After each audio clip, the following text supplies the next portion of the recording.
Okay, so hi all, welcome to ACB academy. എല്ലാവർക്കും ACB academy പുതിയൊരു വീഡിയോയിലേക്ക് സ്വാഗതം. നമ്മുടെ ഡൽഹി പോലീസ് നോട്ടിഫിക്കേഷൻസുമായിട്ട് ബന്ധപ്പെട്ട് വളരെ ഇമ്പോർട്ടൻ്റ് കാര്യം പറയാൻ വേണ്ടിയാണ് നമ്മൾ വന്നിരിക്കുന്നത്.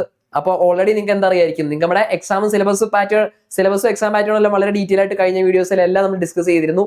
ആൻഡ് നോട്ടിഫിക്കേഷനിലെ ഡീറ്റെയിൽസും അതിന്റെ എക്സാമിന്റെ സിലബസും എക്സാം പാറ്റേണും ആൻഡ് ഫിസിക്കലിന്റെ ഡീറ്റെയിൽസ് എല്ലാം ഓൾറെഡി നമ്മൾ എന്ത് ചെയ്തിട്ടുണ്ട്, പറഞ്ഞിട്ടുണ്ട് അല്ലേ. അപ്പൊ കുറെ പേർക്ക് നമുക്കറിയാലോ മെഡിക്കൽ ടെസ്റ്റും കൂടി വരുന്ന എക്സാം ആണ്. നമുക്ക് എക്സാമിന് എന്ത് വരുന്നുണ്ട്, മെഡിക്കൽ ടെസ്റ്റും കൂടി വരുന്നുണ്ടല്ലോ. നമുക്ക് ഈ ഒരു സ്റ്റേജ് ഫസ്റ്റ് നമുക്ക് നടക്കുന്ന ഒരു കമ്പ്യൂട്ടർ ബേസ് ഒരു സ്റ്റേജ് കഴിഞ്ഞിട്ട് പിന്നെ നമുക്ക് എന്ത് വരും, പിന്നെ നമുക്ക് ഫിസിക്കൽ വരും, നമ്മുടെ PET PST ടെസ്റ്റുകൾ വരും. ദെൻ ലാസ്റ്റ് ആണ് നമുക്ക് എന്ത് വരുന്നത്, ലാസ്റ്റ് നമുക്ക് ഈ പറഞ്ഞ ഒരു മെഡിക്കലും വരും. അപ്പൊ ഈ മെഡിക്കൽ വരുന്ന ടൈമിൽ നമ്മൾ എന്തൊക്കെ കാര്യങ്ങൾ ശ്രദ്ധിക്കണം, അല്ലെങ്കിൽ പലർക്കുള്ള സംശയം നമ്മൾ GD പോസ്റ്റുകളിലേക്ക് നോക്കുന്ന പോലെ അത്രയ്ക്കും എന്താണ് ഡീറ്റെയിൽഡ് ആയിട്ട് കാര്യങ്ങളും എല്ലാം എന്ത് ചെയ്യുന്നുണ്ട്, ഇവിടെ പറയുന്നുണ്ടോ, എല്ലാവർക്കും വരുന്ന ഒരു സംശയമായിരിക്കും അല്ലെ. അപ്പൊ ഓൾറെഡി GDയുടെ മെഡിക്കൽ അപ്ഡേറ്റ്സ് നമ്മൾ കൃത്യമായിട്ട് ചാനലിൽ കാര്യങ്ങളും എല്ലാം പറഞ്ഞിട്ടുണ്ട്. ഇനി നമുക്ക് ഡൽഹി പോലീസിന് ഈ പറയുന്ന പോലെ എന്തൊക്കെ കാര്യങ്ങൾ ശ്രദ്ധിക്കണം, അല്ലെങ്കിൽ എന്തൊക്കെയാണ് പറഞ്ഞിരിക്കുന്നതാണ്. അപ്പോൾ ഓൾറെഡി നിങ്ങൾ അറിയേണ്ട ഒരു കാര്യം, ആർമി പോസ്റ്റും പോലീസും ആയതുകൊണ്ട് തന്നെ നോർമലിലേക്ക് വരുന്ന മെഡിക്കലിലെ വ്യത്യാസങ്ങൾ അറിയാമല്ലോ. അത്ര സബ്ജക്റ്റീവായിട്ട് അത്ര ഡീറ്റെയിൽ ആയിട്ട് എന്ത് ചെയ്തിട്ടില്ല, നമ്മുടെ നോട്ടിഫിക്കേഷനിലോ കാര്യങ്ങളോ ഒന്നും മെഡിക്കലിന്റെ ഡീറ്റെയിൽസോ കാര്യങ്ങളോ ഒന്നും പറഞ്ഞിട്ട് അവർ നടത്തുന്ന ജനറൽ ആയിട്ടുള്ള കുറച്ച് ടെസ്റ്റുകൾ എന്തൊക്കെയാണെന്നും, അല്ലെങ്കിൽ എന്തൊക്കെയാണ് അവർ ടെസ്റ്റുകൾ നടത്തുന്നത്, എന്തൊക്കെ ബോഡി പാർട്സിനാണ് നോക്കുന്നത്, അതെല്ലാം നമുക്ക് എന്ത് ചെയ്തിട്ടുണ്ട്, നോട്ടിഫിക്കേഷൻ കൃത്യമായിട്ട് പറഞ്ഞിട്ടുണ്ട്. ബാക്കിയൊക്കെ നമുക്ക് അറിയില്ല, ഈ സെന്റർ മാറുന്ന സബ്ജക്റ്റീവായിട്ട് ചില കാര്യങ്ങൾ മാറും. പക്ഷേ എന്നാൽ GDയുടെ അത്ര ആക്യുറേറ്റ് അത്ര സ്ട്രിക്റ്റ് ആയിട്ട് നടത്തുന്ന ഒരു സംഭവമാണ് നമുക്ക് പറയാനായിട്ട് പറ്റില്ല. പക്ഷേ നിങ്ങളൊന്ന് അറിഞ്ഞിരിക്കുക, നമുക്ക് ഈ പറയുന്ന പോലെ എന്താണ് മെഡിക്കലിന് നോട്ടിഫിക്കേഷൻ പ്രധാനമായിട്ടും എന്തൊക്കെ കാര്യങ്ങളാണ് പറഞ്ഞിരിക്കുന്നത് നമുക്ക് എന്ത് ചെയ്യാം, ഒന്ന് ഡിസ്കസ് ചെയ്യാം അല്ലെ. നമുക്ക് ഒരു ഐഡിയ കിട്ടാൻ വേണ്ടി നമുക്ക് അത് കൃത്യമായിട്ട് നോക്കാം. സോ മെഡിക്കൽ ആയതുകൊണ്ട് മെഡിക്കൽ എക്സാമിനേഷൻ നിങ്ങൾക്ക് ഫിസിക്കൽ ടെസ്റ്റ് പാസ് ആവുന്നവരെ എല്ലാം ഷോർട്ട് ലിസ്റ്റ് ആയിട്ട് നിങ്ങൾക്ക് നെക്സ്റ്റ് സ്റ്റേജിൽ എന്താണ് നടക്കുന്നത്, മെഡിക്കൽ ആണ് അല്ലെ. ഡൽഹി പോലീസിന് മെഡിക്കൽ ടെസ്റ്റ് ആണ് നടക്കുന്നത്. അപ്പൊ ഇവിടേക്ക് അടക്കുമ്പോൾ നിങ്ങൾക്ക് എന്തായിരിക്കും, ഇവിടെ അവരുടെ മെഡിക്കൽ ബോർഡ് കാണും. അവിടെ നിങ്ങൾക്ക് ഫസ്റ്റ് നടക്കുന്നതെന്ന് പറഞ്ഞെങ്കിൽ പറയുന്ന പോലെ എന്ത് കാണും, ആ ഒരു ഇത് നടക്കുന്നതിന് ശേഷം നിങ്ങൾക്ക് മറ്റേടത്ത പോലെ തന്നെ അപ്പീലിനുള്ള ഓപ്ഷൻസ് ഒക്കെ കാണും കേട്ടോ. നമ്മൾ GDയുടെ കേസിൽ പറഞ്ഞായിരുന്നു, നിങ്ങൾക്ക് അതുകൊണ്ട് എന്ത് കാണും, അപ്പീലിനുള്ള ഓപ്ഷൻസ് ഒക്കെ കാണും എന്ന് നമ്മൾ പറഞ്ഞായിരുന്നു.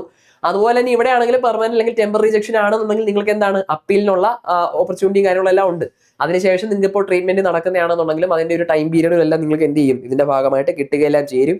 അപ്പോൾ മെഡിക്കലിന്റെ എക്സാക്ട് നോട്ടിഫിക്കേഷൻ വന്നിട്ടില്ലാത്തതുകൊണ്ട് ഡീറ്റെയിൽ ആയിട്ട് അങ്ങനെ അപ്പീൽ പീരീഡോ കാര്യങ്ങളോ ഒന്നും പറഞ്ഞിട്ടില്ല. ബട്ട് സ്റ്റിൽ മറ്റേതുപോലെ നമുക്ക് എന്തുകൊണ്ട് 3 months അതൊക്കെയാണ് നമുക്കറിയാലോ, പെർമനന്റ് അവിടെ വരുമ്പോഴത്തേക്ക് 3 months ഒക്കെയാണ് വരുന്നത്. അത്രയും എന്ത് കിട്ടണം എന്നില്ല. ബട്ട് സ്റ്റിൽ ഇവിടെ എന്താണ് നമുക്ക് അപ്പീലിനുള്ള ഒരു ചാൻസ് എന്ത് ചെയ്തിട്ടുണ്ട്, ഇവിടെ പറഞ്ഞിട്ടുണ്ട് എന്നുള്ള കാര്യം ഒന്ന് ഓർക്കാം. അപ്പൊ ജനറൽ ആയിട്ട് എല്ലാത്തിലും പോലെ ഇവിടെയും തന്നെ ഫസ്റ്റ് ചെക്ക് ചെയ്യുന്നത് എന്തായിരിക്കും, ഐസൈറ്റ് അവിടെ ചെക്ക് ചെയ്യും. ഐസൈറ്റ് ചെക്ക് ചെയ്യുമ്പോൾ സെപ്പറേറ്റ് ആയിട്ട് നിങ്ങളുടെ ബെട്രയുടെയും അതുപോലെ എന്താണ് വേഴ്സയുടെയും പറയാം. ബെട്രൈ എന്ന് പറയുമ്പോൾ എന്താണ് റൈറ്റ് ഹാൻഡ് പേഴ്സൺ ആണെന്നുണ്ടെങ്കിൽ റൈറ്റ് ഐ ആയിരിക്കും അവർ മെയിൻ ആയിട്ട് നോക്കുക, ലെഫ്റ്റ് ഹാൻഡ് ആണെങ്കിൽ ലെഫ്റ്റ് ഐ ആയിരിക്കും. അതാണ് വീക്ക് ഐയും ബെറ്റർ ഐയും അവർ പറയുന്നത്. അപ്പൊ അത് എന്ത് ചെയ്യും, നിങ്ങളുടെ ഐസൈറ്റ് ആയ സ്റ്റേജിൽ തന്നെ അവിടെ എന്ത് ചെയ്യും, നമ്മുടെ ഡൽഹി പോലീസിന്റെ മെഡിക്കൽ സ്റ്റേജിൽ ടെസ്റ്റ് ചെയ്യും അല്ലേ. അപ്പൊ ഫസ്റ്റ് വരുന്നത് ഐസൈറ്റിന്റെ ടെസ്റ്റ് ആണ്. പിന്നെ വരുന്നത് അവിടെ എന്താണ് ഗ്ലാസസ്, ഈ കാര്യങ്ങളെല്ലാം അവരെന്തല്ല പറ്റില്ല, സർജറിയോ കാര്യങ്ങളോ ഉണ്ടെന്നുണ്ടെങ്കിൽ അത് അവരെന്ത് ചെയ്യും, സ്പെസിഫിക് ആയിട്ട് അവരവിടെ ചെക്ക് ചെയ്യുന്നതായിരിക്കും. ആൻഡ് ദെൻ അവർ റിജക്ട് ചെയ്യുന്ന കുറച്ച് കാര്യങ്ങളാണ് knock knee, flat foot, varicose vein, സ്ക്വിൻറ്റിനൈസ് അല്ലേ, നമുക്ക് ചെറിയ ഇത് വരുന്നത്, ആൻഡ് ഹൈ കളർ വിഷൻ. ഇതെല്ലാം എന്ത് ചെയ്യും, അവർക്ക് എന്ത് വേണം, നല്ല ഹൈ കളർ വിഷൻ വേണം അല്ലെ, വിച്ച് മീൻസ് കളർ ബ്ലൈൻഡ്നെസ് ഇങ്ങനത്തെ ഇഷ്യൂസ് ഒക്കെ ഉണ്ടെന്നുണ്ടെങ്കിൽ അവിടെ എന്താണ് റിജക്ഷൻ ആണ്. ഇതൊക്കെ നമ്മൾ GDയിൽ വെരിക്കോസ് വെയിനോ ഫ്ലാറ്റ് ഫുട്ട് ഇതൊക്കെ അറിയാലോ. ഇതൊക്കെ നമ്മൾ ഏത് മെഡിക്കൽ ടെസ്റ്റ് വരുമ്പോഴത്തേക്ക് നമുക്ക് റിജക്ട് ആവുന്ന കാര്യങ്ങളാണ്. കളർ ബ്ലൈൻഡ്നെസ് ഉണ്ടെങ്കിൽ, അല്ലെങ്കിൽ നമുക്ക് നോക്ക് ഫുട്ട് ആണെന്നുണ്ടെങ്കിൽ അല്ലെ, നോക്നി ഫ്ലാറ്റ് ഫുട്ട് ഒക്കെ വരുമ്പോൾ, അല്ലെങ്കിൽ വെരിക്കോസ് വെയിൻ ഒക്കെ പെർമനന്റ് ആയിട്ടുള്ളവരാണെന്നുണ്ടെങ്കിൽ അവിടെയൊക്കെ ഇമ്മീഡിയറ്റ് ആയിട്ട് റിജക്ഷൻ വരും അല്ലെ. അതൊക്കെ സ്പെസിഫിക് ആയിട്ട് ഇവിടെയും പറഞ്ഞിട്ടുണ്ട്. ഡൽഹി പോലീസിന്റെ കേസിലാണെങ്കിൽ അതിൽ എന്ത് വരും, റിജക്ഷനും കാര്യങ്ങളും എല്ലാം വരും. പിന്നെ വരുന്നത് good mental health and body health. അത് നമുക്ക് ഈ ക്രോണിക് ഡിസീസ് എന്തെങ്കിലും ഉണ്ടെങ്കിൽ അത് ഏതൊക്കെയാണെന്നുള്ളത് നമ്മൾ സ്പെസിഫിക് ആയിട്ട് GD കേസിൽ ലിസ്റ്റ് ചെയ്തിട്ടുണ്ട്. ഇവിടെ വരുന്നത് നമുക്ക് ഈ പറഞ്ഞിട്ട് ലെങ് ഡിസീസ് അല്ലെങ്കിൽ ക്രോണിക് ആയിട്ടുള്ള മാറാരോഗങ്ങൾ നമ്മൾ പറയാറില്ലേ, അങ്ങനത്തെ ക്രോണിക് ഡിസീസസോ കാര്യങ്ങളോ എന്തെങ്കിലുമൊക്കെ വരുന്നുണ്ടെന്നുണ്ടെങ്കിൽ അവിടേക്ക് എന്ത് വരും, ഇമ്മീഡിയറ്റ് റിജക്ഷൻ വരും അല്ലെ. നമ്മുടെ ബോഡി ഹെൽത്തുമായിട്ടും മെന്റൽ ഹെൽത്തിനെ എഫക്ട് ചെയ്യുന്ന ഏതെങ്കിലും എന്താണ്, അല്ലെങ്കിൽ ഡ്യൂട്ടി ഏതെങ്കിലും രീതിയിൽ എഫക്ട് ചെയ്യുന്ന ക്രോണിക്കൽ ഡിസീസസ് ഉണ്ടെന്നുണ്ടെങ്കിൽ അവിടെയും എന്ത് വരും, ഇമ്മീഡിയറ്റ് റിജക്ഷൻ ആയിരിക്കും. നമ്മുടെ ഇന്റേണൽ പാർട്സിനാണെങ്കിലും നമ്മുടെ മെന്റൽ ഹെൽത്തിനാണെങ്കിലും ഏതെങ്കിലും രീതിയിൽ മാറാത്ത രീതിയിലുള്ള സിവിയർ ആയിട്ടുള്ള അസുഖങ്ങൾ ഉണ്ടെന്നുണ്ടെങ്കിൽ, ജോലി എഫക്ട് ചെയ്യുന്ന കാര്യങ്ങൾ ഉണ്ടെന്നുണ്ടെങ്കിൽ അവിടെയും എന്താണ്, ഇമ്മീഡിയറ്റ് റിജക്ഷൻ ആയിരിക്കും.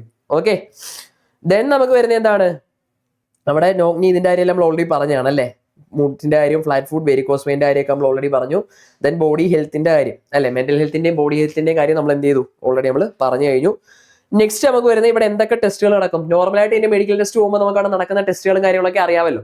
അപ്പൊ ഡൽഹി പോലീസ് പ്രധാനമായിട്ട് ഇതൊക്കെയാണ് ടെസ്റ്റുകൾ നടക്കുന്നത് അല്ലെ. എന്തൊക്കെ വരും, ഒബ്സ്റ്റക്കിൾ ടെസ്റ്റ് തന്നെ ആയിരിക്കും. 7 ഒബ്സ്റ്റക്കിൾ ടെസ്റ്റ് ആണ് അവിടെ നടക്കുന്നത്. There is a 7 obstacle events. ഇത് നിങ്ങൾ പാസ് ആവണം. എന്തൊക്കെയാണ് അവിടെ പാസ് ആവേണ്ടത്, jumping over the vertical board, holding the rope on jumping from the board, Tarzan swing ചെയ്യേണ്ടി വരും, and jumping on horizontal board, parallel drop, monkey crawl, vertical drop, ഇതൊക്കെയാണ് നിങ്ങൾക്ക് മെഡിക്കലിന്റെ ഭാഗമായിട്ട് അല്ലെങ്കിൽ ഈ പറയുന്ന തൊട്ട് സെലക്ടഡ് കാൻഡിഡേറ്റ്സിന് ചെയ്യേണ്ടി വരുന്നത്. സബ് ഇൻസ്പെക്ടർ പോസ്റ്റിലേക്ക് സെലക്ടഡ് ആവുന്നവർക്ക് ചെയ്യേണ്ടി വരുന്ന ഫിസിക്കൽ അവിടുത്തെ ടെസ്റ്റുകളും കാര്യങ്ങളൊക്കെയാണ് എന്ത് ചെയ്തിരിക്കുന്നത് പറഞ്ഞിരിക്കുന്നത്. ഒരു 7 ഒബ്സ്റ്റക്കിൾ ഇവന്റ്സ് നിങ്ങൾ അവിടെ എന്ത് ചെയ്യണം, കംപ്ലീറ്റ് ചെയ്യണം. You have to complete this 7 obstacle events. അപ്പോൾ ഇത്രയും കാര്യങ്ങളാണ് പ്രധാനമായിട്ടും ഇവിടെ പറഞ്ഞിരിക്കുന്നത്. നമ്മൾ ഡൽഹി പോലീസിന്റെ കേസിൽ മെഡിക്കലിൽ പറഞ്ഞിരിക്കുന്നത്. അപ്പൊ നേരത്തെ നമ്മൾ പറഞ്ഞതുപോലെ തന്നെ GD-യുടെ കേസിലോട്ട് സ്പെസിഫിക് ആയിട്ട് ഓരോ ഡിസീസസ് അങ്ങനെയെന്നുള്ളതല്ല, നിങ്ങളുടെ ഫിസിക്കൽ ഹെൽത്തിന് അല്ലെങ്കിൽ മെന്റൽ ഹെൽത്തിന് എന്ത് ക്രോണിക്കൽ ഡിസീസ് ഉണ്ടെന്നുണ്ടെങ്കിലും അവിടെ റിജക്ഷൻ വരാം എന്നുള്ള സംഭവമാണ്. അതായത് അത്രയും സിവിയർ ആയിട്ടുള്ളത്. പക്ഷെ അതിന്റെ അത്ര സിവിയർ ആണോ അല്ല, സബ്ജക്റ്റീവായിട്ട് സെന്റേഴ്സ് മാറുന്നതനുസരിച്ച് ചേഞ്ചസോ കാര്യങ്ങളൊക്കെ ഉണ്ടാവാം. അതുകൊണ്ടാണ് അവിടെ സ്പെസിഫൈ ചെയ്തിട്ടില്ലാത്തത്. ബട്ട് സ്റ്റിൽ അറിയാലോ, ഭയങ്കരമായ രീതിയിലുള്ള നമ്മൾ ഈ പറഞ്ഞ കാറ്റഗറീസിൽ വരുന്ന അസുഖങ്ങൾ ഉണ്ടെന്നുണ്ടെങ്കിൽ അവിടെ റിജക്ഷൻ ഉള്ള സാധ്യത വളരെ കൂടുതലാണ്. And of course vision, food, നീ ഇതൊക്കെ എല്ലാ കേസിലും ജനറൽ ആയിട്ട് നോക്കുന്ന പോലെ ഇവിടെയും എന്ത് ചെയ്യും, ഇമ്പോർട്ടൻസോടുകൂടി തന്നെയായിരിക്കും അവർ മെഡിക്കൽ ടെസ്റ്റിന്റെ സമയത്ത് അവർ നോക്കുകയും കാര്യങ്ങളെല്ലാം ചെയ്യുക. അപ്പൊ അതിനകത്ത് നിങ്ങൾ ശ്രദ്ധിക്കുക. ഓക്കെ, എന്തൊക്കെയാണെന്നുള്ളതും അല്ലെങ്കിൽ അതിന് മുമ്പ് പറയാലോ, ഇതിനു മുമ്പ് കറക്റ്റ് ചെയ്യാൻ പറ്റുന്ന കാര്യങ്ങളുണ്ട്. ഈവൻ അവർ റിജക്ട് ചെയ്യാൻ തന്നെ നിങ്ങൾക്ക് എന്താണ് അപ്പീലിനുള്ള ചാൻസസും കാര്യങ്ങളും എല്ലാം ഉണ്ട്. അപ്പൊ അതുകൊണ്ട് തന്നെ നിങ്ങൾക്ക് എന്താണ് ക്യൂറബിൾ ആണെന്നുണ്ടെങ്കിൽ അവരുടെ ജനറൽ ബോഡി അത് എന്ത് ചെയ്യും, അത് അക്സെപ്റ്റ് ചെയ്യും കാര്യങ്ങളെല്ലാം ചെയ്യും. ആൻഡ് വേറൊരു കാര്യം വരുന്നത് നിങ്ങൾക്ക് ഓൾറെഡി അറിയാം, അതിന് ഫോഴ്സ് ആയതുകൊണ്ട് തന്നെ ടാറ്റൂവിന്റെ കേസ് അവരെന്ത് ചെയ്യുന്നുണ്ട്, സ്പെസിഫിക് ആയിട്ട് അവിടെ പറഞ്ഞിട്ടുണ്ട് അല്ലേ. ടാറ്റൂസ് തീരെ പറ്റില്ല എന്നുള്ളതല്ല, നമ്മൾ ഈ പറഞ്ഞിട്ട് മറ്റേന്റെ കേസാണ് ടാറ്റൂസ് തീരെ പറ്റില്ല എന്നുള്ള സംഭവമല്ല. ബട്ട് സ്റ്റിൽ എന്താണ്, എന്തെങ്കിലും റിലീജിയസ് സിമ്പിൾസോ അല്ലെങ്കിൽ റിലീജിയസ് സിമ്പിൾസോ ഫിഗേഴ്സോ ഒക്കെ ഉള്ളതോ അല്ലെങ്കിൽ അങ്ങനത്തെ കാര്യങ്ങളെല്ലാം എന്താണ് പെർമിറ്റഡ് ആണ് അല്ലെ. റിലീജിയസ് സിമ്പിൾസും അതുപോലെ നമ്മുടെ ആർമി റിലേറ്റഡ്, ഈ ആർമിയിൽ പറയുന്ന പോലെ തന്നെ റിലീജിയസ് സിമ്പിൾസും ഫിഗേഴ്സും അതൊന്നും നിങ്ങൾക്ക് റിമൂവ് ചെയ്യേണ്ടി വരത്തില്ല. അതെന്താണ്, അത് പെർമിറ്റഡ് ആണ്.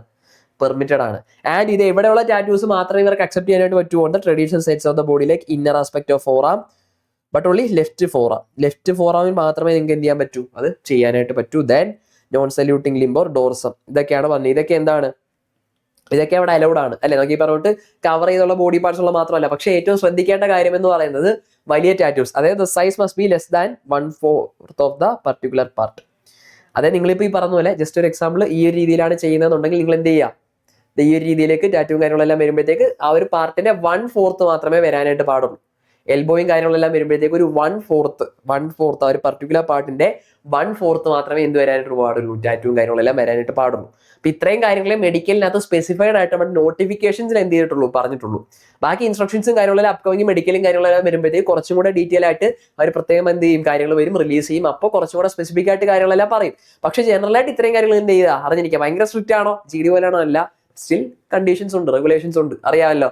അപ്പൊ നമ്മൾ ഈ മെഡിക്കൽ എന്ന് പറയുന്ന സ്റ്റേജ് എത്തണമെന്നുണ്ടെങ്കിൽ നമ്മൾ അതിന് ഒരുപാട് കടമ്പകൾ പാസ്സാവേണ്ടതുണ്ടല്ലോ. നമ്മൾ ഈ പറഞ്ഞിട്ട് ഫിസിക്കലിലേക്ക് പോകണമെങ്കിൽ തന്നെ ആദ്യം നമ്മൾ നമ്മുടെ എക്സാംസ് എന്ത് ചെയ്യണം, നമ്മൾ കംപ്ലീറ്റ് ചെയ്യണം. അല്ല നമ്മൾ അങ്ങോട്ടേക്ക് എത്തുമോ? അപ്പോൾ എക്സാമിന് പഠിച്ചു തുടങ്ങേണ്ട ടൈമാണ്. നോട്ടിഫിക്കേഷൻ കഴിഞ്ഞു, നമ്മൾ ഒരുപാട് പേര് ആപ്ലിക്കൻസും കാര്യങ്ങളും എല്ലാം പോയി. അപ്പോൾ നന്നായിട്ട് പഠിച്ചെങ്കിൽ മാത്രം നമുക്ക് എത്താൻ പറ്റുന്ന ഒരു ജോലിയാണ്. സോ നിങ്ങൾക്ക് വേണ്ടിയുള്ള ബാച്ച് അല്ലെ, ഡൽഹി പോലീസിൽ ഒരു ജോലി സ്വപ്നം കാണുന്നവരാണ് നിങ്ങളെന്നുണ്ടെങ്കിൽ നിങ്ങൾക്ക് വേണ്ടിയുള്ള ബാച്ച് നമ്മുടെ ASB അക്കാഡമിയിൽ സ്റ്റാർട്ട് ചെയ്തിട്ടുണ്ട്, എല്ലാ കോഴ്സുകളിലേക്കും ഉള്ളത്. സോ നേരത്തെ പറയാറുള്ളത് തന്നെ ലൈവ് ആൻഡ് റെക്കോർഡ് സെക്ഷൻസ് ആയിട്ട് ഈ ഒരു കോഴ്സ് നിങ്ങൾക്ക് ആക്സസ് ചെയ്യാവുന്നതാണ്. ആൻഡ് നിങ്ങൾക്ക് ഈ ഒരു കോഴ്സിന്റെ ഭാഗമായിട്ട് എല്ലാ നോട്ട്സും, എല്ലാ സബ്ജക്റ്റിന്റെയും നോട്ട്സ് PDF ആയിട്ട് ഈ ഒരു കോഴ്സിന്റെ ഭാഗമായിട്ട് നിങ്ങൾക്ക് പ്രൊവൈഡ് ചെയ്യുന്നതായിരിക്കും. ആൻഡ് സ്പെഷ്യൽ ഫോക്കസ് സെക്ഷൻസ് നമുക്ക് കാണും അല്ലെ, സ്പെഷ്യൽ ടോപ്പിക്സും അല്ലെങ്കിൽ അങ്ങനത്തെ ഇമ്പോർട്ടൻറ്റ് ടോപ്പിക്സിനെല്ലാം ഫോക്കസ് സെക്ഷൻസ് നമുക്ക് കാണും. അതുകൂടാതെ current affairs daily, weekly, monthly ബേസിസിൽ കൃത്യമായിട്ട് നിങ്ങൾക്ക് ന്യൂസ് പേപ്പർ ബേസിൽ തന്നെ നിങ്ങൾക്ക് എന്ത് ചെയ്യുന്നതായിരിക്കും, കിട്ടുന്നതായിരിക്കും. അതിനകത്ത് ഒരു ടെൻഷനോ കാര്യങ്ങളോ ഒന്നും വേണ്ട. ആൻഡ് ഓഫ് കോഴ്സ് നിങ്ങൾ ഉഴപ്പോ കാര്യങ്ങളോ വേണ്ട, നിങ്ങൾക്ക് ഏത് സമയത്തും എന്ത് ഡൗട്ട്സോ കാര്യങ്ങളോ ഉണ്ടെന്നുണ്ടെങ്കിലും ഒരു പേഴ്സണൽ മെന്റർഷിപ്പ് സപ്പോർട്ട് ഈ ഒരു കോഴ്സിന്റെ ഭാഗമായിട്ട് നിങ്ങൾ പ്രൊവൈഡ് ചെയ്യുന്നതായിരിക്കും. ഓക്കെ, അപ്പോൾ പഠിത്തം തുടങ്ങിയിട്ടില്ല, ഇപ്പോഴുള്ള പഠിത്തത്തിൽ നിങ്ങൾ സാറ്റിസ്ഫൈഡ് അല്ല, നിങ്ങൾ കറക്റ്റ് ട്രാക്കിലായിട്ടില്ല എന്നുണ്ടെങ്കിൽ മടിക്കേണ്ട. വീഡിയോ കഴിയുന്ന സ്പോട്ടിൽ തന്നെ സ്ക്രോളിൽ നമ്മുടെ നമ്പർ കാണാനായിട്ട് പറ്റും, അതിലേക്ക് വിളിക്കുക. Full details അതിലറിയാം. മാക്സിമം നേരത്തെ തന്നെ ജോയിൻ ചെയ്യാൻ ശ്രദ്ധിക്കുക. ആൻഡ് നമ്മുടെ ആപ്പ് ത്രൂ നിങ്ങൾക്ക് ഈ ഒരു കോഴ്സ് ആക്സസ് ചെയ്യാവുന്നതാണ് കേട്ടോ. സോ നമുക്ക് ഇതിന്റെ ബാക്കി ഡീറ്റെയിൽസുമായിട്ട് നമുക്ക് അടുത്ത വീഡിയോസിൽ കാണാം. അതുവരേക്കും സോ ബൈ ബൈ.